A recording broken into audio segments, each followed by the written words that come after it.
wagira ngo dufate aka kanya tubakire mwese badushimira Imana yuko kuri uno mwaka mwashimye kuza kugira ngo dusangire kino gisabisho cy'abemera Kristo no mwishigara Anglikani diyoseze ya Bujumbura. Mu by'ukuri uwa mbere yasabiye ubumwe bw'abemera ni Yesu Kristo wenyine ubwiwe uca agira yitange kugira ngo aducungure.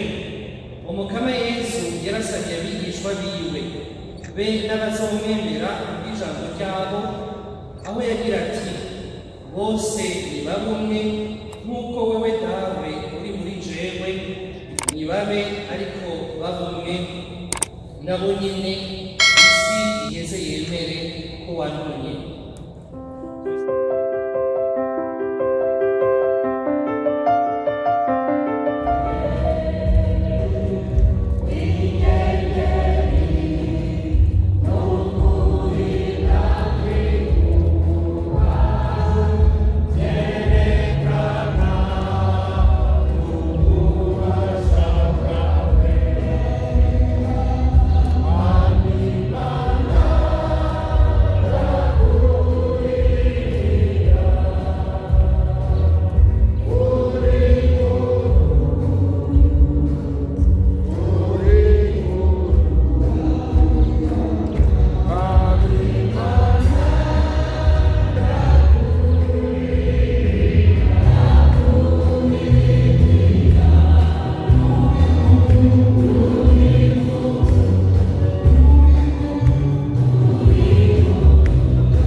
Nyiricyubahiro Mwepiskopi mukuru wa Eklezia Katolika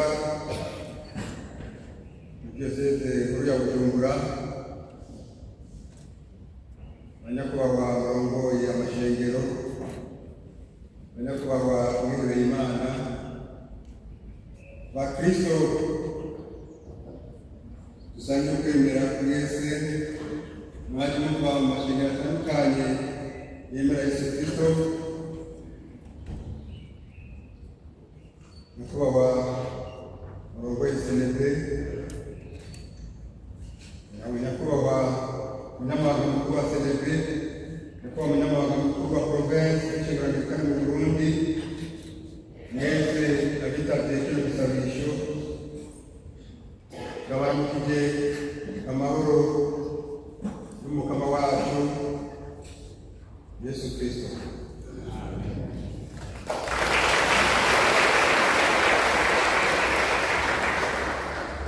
Wagira ngo dufate aka kanya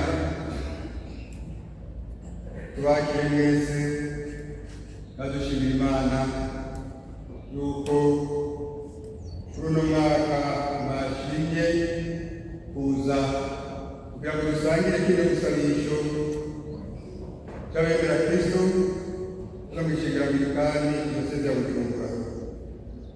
Rero turabakiriye, mudukundire bakire nyiricyubahiro Umwepiskopi mukuru w'ishengero Katolika turi kumwe hano abyaguruke baramuze mu mwanya w'ikindi cy'amubiri.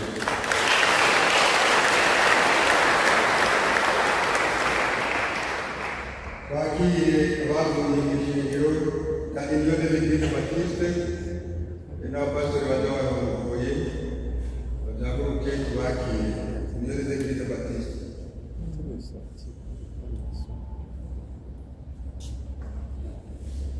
twakire Église évangélique des Amis na représentante wayo nabonye Pastor Athanase.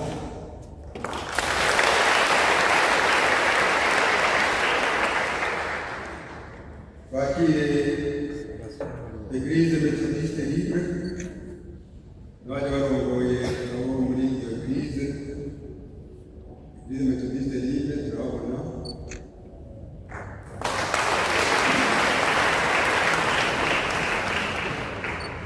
Église évangélique luthérienne abakiriye.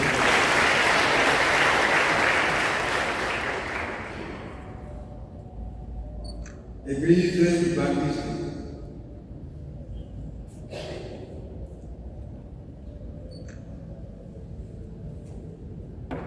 Twakire une Église orthodoxe.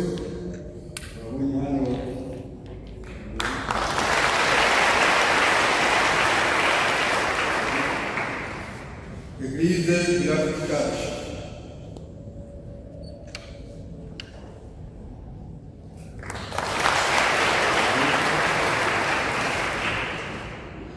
Église évangélico-pentecôtale Church.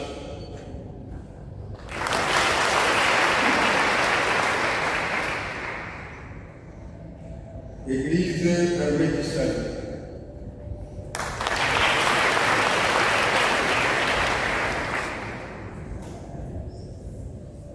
Église chrétienne de Pentecôte.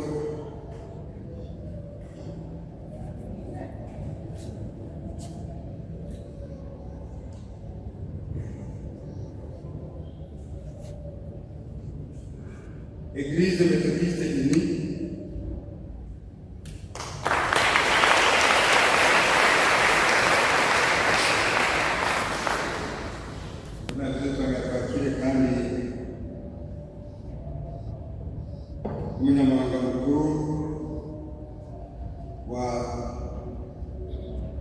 Umunyamabanga mukuru wa SEDEB,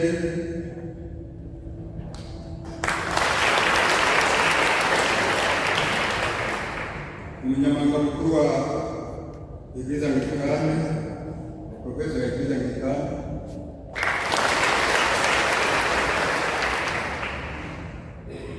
n'abandi bose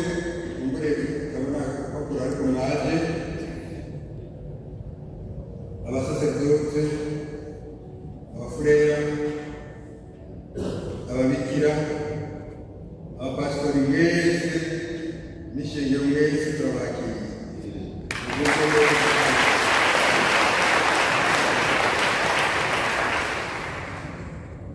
Amakorale yaje kudufasha harimo korale ya Muco Église Anglikane, korale Iriba Église méthodiste unie na korale Église catholique. Namwe mwese turabaha ikaze kugira ngo uyu mwanya by'ukuri tubere umwanya mwiza, umwanya w'umunezero, umwanya w'imigisha, kwiginagura imbere y'Imana muri iyi ngoro y'Imana. Uyu munsi rero turakoranye dufatiye ku ijambo rigenderwaho rigira riti hari umubiri umwe n'umutima umwe nk'uwo kandi ibyo muhamagariwe kwizera ari bimwe. Ariko niko tubisoma muri Bibiliya umwanya mu Kirundi ya Église Catholique, no kandi muri Korinto muri Efeso nako igice cya 4 umurongo wa 4 wa Bibiliya mwashobora kubisomera yuko avuga ati umubiri umwe n'umutima umwe kandi mwebwe n'imwe kandi tuhamagariwe kwizera kimwe. None nyakubahwa umusenyeri w'umwenge Diyoseze Anglikane ya Bujumbura, ukaba utwakiriye muri ngoro y'Imana, n'icyubahiro umwepiskopi mukuru wa Diyoseze Gatolika ya Bujumbura, ba nyakubahwa murongoye cyangwa mwaserukiye amashengero atandukanye yitabye kino gisabisho cyo gusabira umwe wese icyubahiro ciwe, bakristu bavukanyi bavuye hirya no hino, kugira ngo tuzirikane neza gikorwa kidukoranije no mugoroba, mu nkundire nce ku mayange intambwe nyamukuru be n'ijambo ngenderwako ry'ino ndwi yahariwe gusabira ubumwe bw'abemera Kristu uno mwaka. Mu by'ukuri uwa mbere yasabiye ubumwe bw'abemera ni Yesu Kristu wenyine ubwiwe. Uca agira yitange kugira ngo aducungure, umukama Yesu yarasabye abigishwa biwe be n'abazomwemera kubw'ijambo ryabo, aho yagira ati bose nibabe umwe nk'uko wewe dawe uri muri jewe, nibabe ariko babe umwe nabo nyine isi igeze yemere ko wantumye. Tubisanga mu nkuru nziza ya Yohani ikigabane c'17 akarongo ka 21. Kuba turi hano rero ni kugira ngo turangure iryo shaka rya Yesu, we adusabira ubumwe bukomoka ubumwe bafitaniye na Data. Nk'uko mubizi, uko inkuru nziza yakwira mu bihugu bitandukanye, abigishwa ba mbere ba Yesu baratotejwe, bamwe barafungwa, abandi barahohoterwa, abandi n'ibihumbi baricwa mu bwami bw'Abaromani, bahorwa kwemera kwabo kandi ko banga gusenga ibigirwamana. Nibyo mwisomera mu gitabo c'Ibyakozwe n'Abatumwa. Iryo hohoterwa ry'Abakristu ryamaze ibijana bine. Ni mu mwaka w'313 aho ubukristu bwemererwa icese mu bwami bw'Abaromani n'umwami Constantin, maze abayoboke ba Kristu bakishira bakizana. Naho rero byari uko, ntihari habuze amatati hagati y'Abakristu batandukanye. Bamwe ntibategera kamere ya Yesu, abandi ntibahurize ku itariki yo guhimbaza Pasika n'ibindi nk'ivyo. Muri ico gihe mumenye yuko hari ibyicaro bitanu vy'Ekleziya vyegamiye abatumwa n'abasubirizi babo: Yerusalemu, Roma aho abatumwa Petero na Paulo bapfiriye, Antiokiya, Alexandria mu Misiri na Constantinople muri Turukiya. Mu mwaka w'325 niho haba inama ya mbere yahuje abepiskopi bavuye mu mihigo yose y'ubwami bw'Abaromani, itumweko n'umwami Constantin. Ni inama nkuru y'Nice, Concile de Nice, mu buhitwa Izmir muri Turukiya. Bwari ubwa mbere abakristu b'ico gihe bahura ngo bemeze ukwemera kwabo, kugira ngo barwanye ivyumviro vy'ibinyoma mu kwemera, arico twita herezi, vy'uwitwa Arius yigisha ko Yesu adashobora kuba ari Imana, ahubwo yoba ari icaremwe ca mbere kidasanzwe, maze byose bikaremerwa kubwiwe, n'ibindi vyumviro bitandukanya kamere y'Imana na kamere y'ubuntu muri Kristo Yesu. Abepiskopi b'Nice baremeje atagutekereza ko Yesu ari Imana iva ku Mana, umuco uva ku muco, yaravyawe n'iyaremwe, asangiye kamere na Se. Ico bise homoousios mu Kigiriki, kandi byose vyaremewe kuri we. Nico cari igisabisho c'ukwemera citiriwe Lycée Constantinople. Iyo nama kandi yarahimirije ko Pasika itosubira guhimbazwa itariki 14 z'ukwezi kwa Nisan nk'uko Abayahudi babigira, ariko yohimbazwa ku munsi w'Imana, kugira ngo abakristu bashire imbere izuka rya Yesu Kristo. Umwaka uheze twahimbaje imyaka 1700 iyo nama nkuru y'Nice ibaye. Mu nyuma y'iyo nama y'Nice harabaye izindi nama zashigikiye zigakomeza ukwemera. Aha twovuga nka Concile de Constantinople mu mwaka w'381 yari yerekeye umutima mweranda na Ekleziya, inama nkuru y'Efeso mu mwaka wa430, inama nkuru y'Ikalsedoni umwaka wa451 n'izindi. Gushikaho ekleziya ishashe ku isi yose yari yunze ubumwe. Ibintu byagiye guhinduka umwaka w'1444 aho haba itandukanyirizo hagati y'uburasirazuba n'uburengerazuba bw'ubwami bw'Abaromani, Empire romain d'Occident et Empire romain d'Orient, bikazokomera cyane mu 1204 igihe igisagara cya Constantinople cyafatwa n'Abalatini. Imvo z'ayo matati ziratandukanye. Hari ukutemera papa, hari ukwivanga mu bya politike, hari ukurondera inyungu za bamwe n'abandi, hari imico itandukanye hagati y'imico y'Abagiriki n'iy'Abaromani, hari ukutumva ibintu kumwe, ingwano hagati y'ibihugu n'ibindi byinshi bishimikiye kuri kamere mbere y'abantu n'ibindi. Uko imyaka n'ibihe byagenda bibisikanya niko umubiri wa Kristo ari we Ekleziya watituka. Ibintu byagiye kunyuka mu kinjana cya 16 aho umwaka w'1517 umumonaki Martin Luther wo mu muryango witiriwe Augustino Mweranda yiyongora muri Ekleziya Gatolika agatanguza ishengero ry'Abaprotestants, aba aribo twita Abaporoti.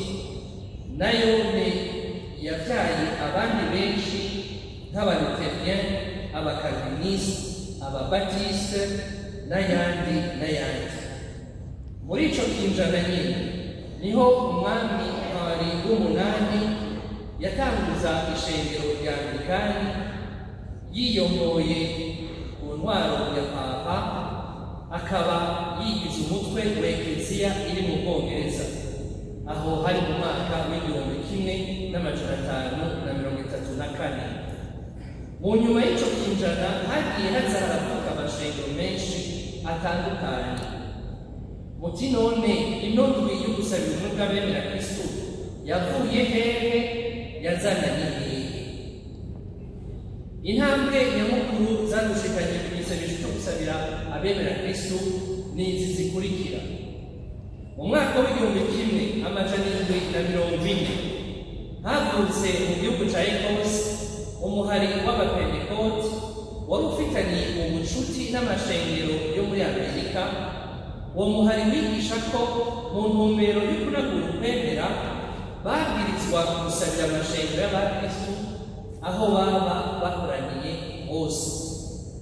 Mu mwaka w'1820 umupasitori yitwa Reverend James Halden Stewart yanditse igitabo cyitwa Impanuro zo kunga ubumwe bw'Abakristo, Conseil pour l'Union Générale des Chrétiens, aho yahimiriza cyane Abakristo ko bonagurwa muri mutima mweranda, effusion de l'Esprit Saint, kugira ngo bunge ubumwe n'abandi Bakristo.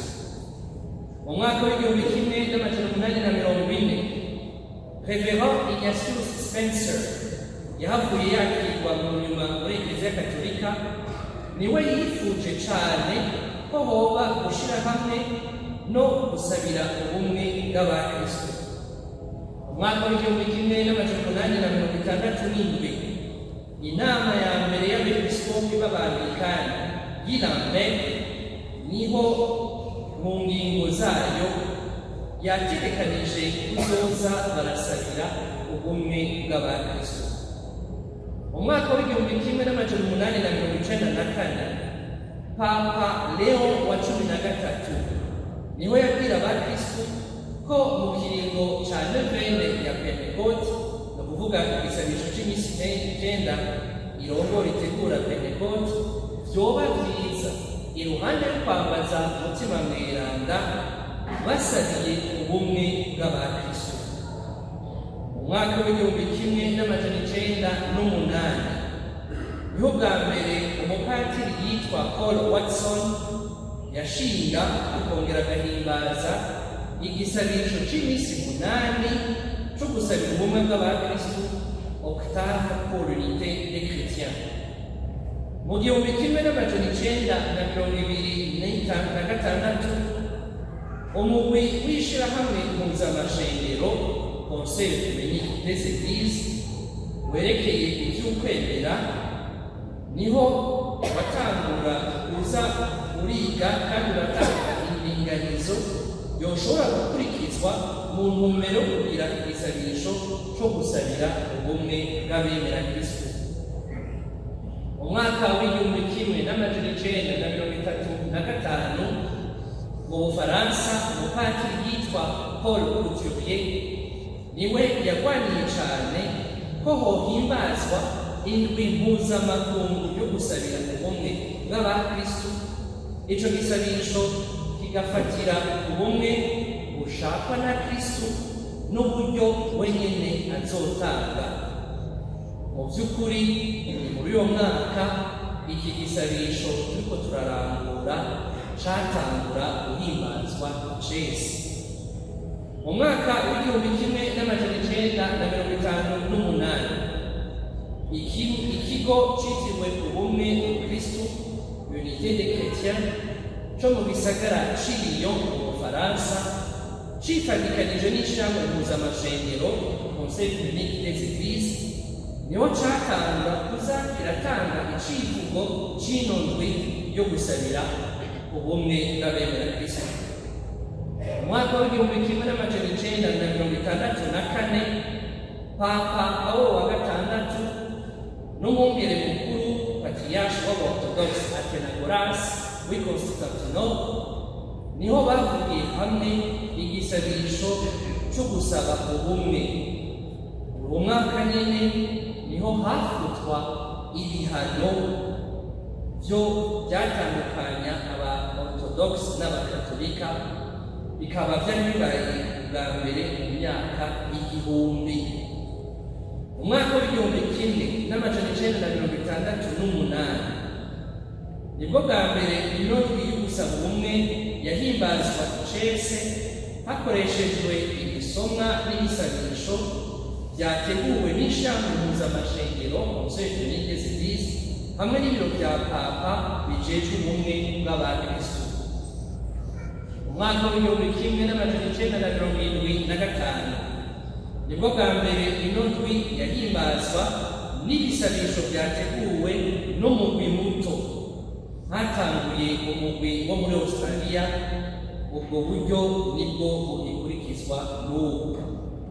Mu mwaka w'1988 inondwi yo gusabira abakristu yarafashije kugurura ishirahamwe mpuzamashengero ryo muri Malaysia, kimwe mu bihugu birimo abayisilamu n'abahindu benshi. Mu mwaka w'1994 urwaruka rwo muri Amerika ruhurikiye ishami yitwa YMCA nibwo rwateguye kino gisabisho.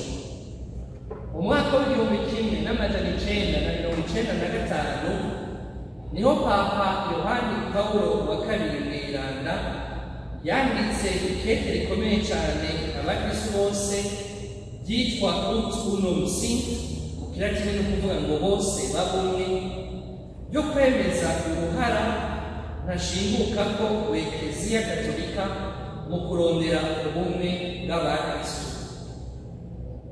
Mu mwaka w'2008 hari hamaze imyaka 100 hahimbazwa inondwi yo gusabira abakristu. Mu mwaka w'2017 hari igisabisho cyateguwe n'abakristu bo mu Budani mu kwibuka imyaka 500 abakoroti bari bamaze bavutse.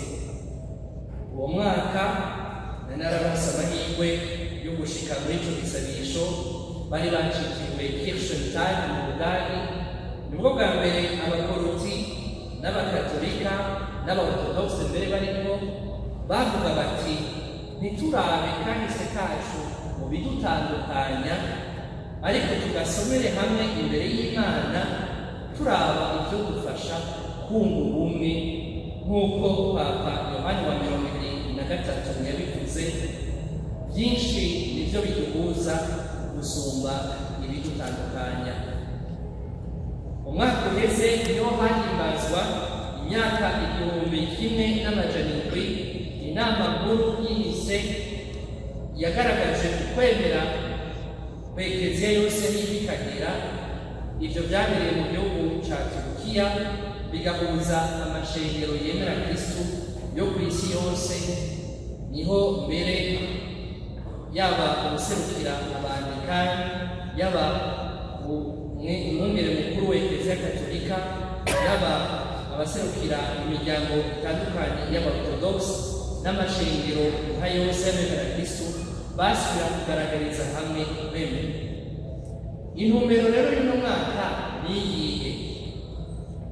Uno mwaka w'ibihumbi 2026 ibisabisho be n'ivyumviro vyo mu nzu y'ugusabira ubumwe bw'abemera Kristu vyateguwe n'abavukanyi ba Kristu bo mw'ishengero rishingiye ku batumwa byo muri Armenia, Église Apostolique Arménienne. Iyo ekleziya iri mu za kera cane kuva mu ntango z'ubukristu, ikaba ishingiye ku nyigisho z'abatumwa Tadeyo na Bartolomeo, bavugwa ko ari bo bamenyesheje inkuru nziza mu kinjana ca mbere mu gihugu ca Armenia, naho mu by'ukuri ari Gregori Mweranda umumurikizi, Saint Grégoire l'Illuminateur, yashikanye inkuru nziza akatombora neza ivyerekeye kwemera by'iyo shengero. Mbere mumenya ko iyo ekleziya yagize uruhara rudasanzwe muri kahise mu mico n'akaranga vya Armenia, gushikaho ico gihugu cabaye igihugu ca mbere kw'isi cemeje ubukristu nk'idini ryaco, religion d'etat, hari mu mwaka w'301. Ni ukuvuga ari imbere y'uko ni Roma ari Roma ubukristu babuha umwidegemvyo. Église Apostolique Arménienne iri mu migwi y'amashengero Orthodoxe yo mu burasirazuba bwa Buraya. Icivugo c'indwi yahariwe gusabira ubumwe bw'abemera Kristu uno mwaka, ijambo ryenerwako barikibukije ni iri dusanga mw'ibarwa ubutumwa Pawulo yandikiye Abanyefesi, igabane ca 4 akarongo ka 4, hari umubiri umwe n'umutima umwe, nk'uko kandi ivyo muhamagariwe kwizera ari bimwe. Ico civugo catowe kugira ngo abakristu twibukanye kandi tuzirikane ko ubumwe atari gusa ivyo duharanira, ariko cane cane ari akarangamutima k'Ekleziya. Ubumwe rero n'akaranga n'ubutumwa vy'umuryango w'abakristu bahamagariwe kugaragaza mu budasa bwabo, nk'uko Papa Leo wa 14 na Patriarche Bartolome babivuze mu mwaka uheze igihe bahimbaza imyaka 1700 inama nkuru ya Misa irangiye. Bagize bati mugure twamugina ubumwe bw'abakristu burashobora kubera akarorero iyi si yuzuye amaganya n'amacakubiri, bukabera mbere isi intango y'ubukiriro.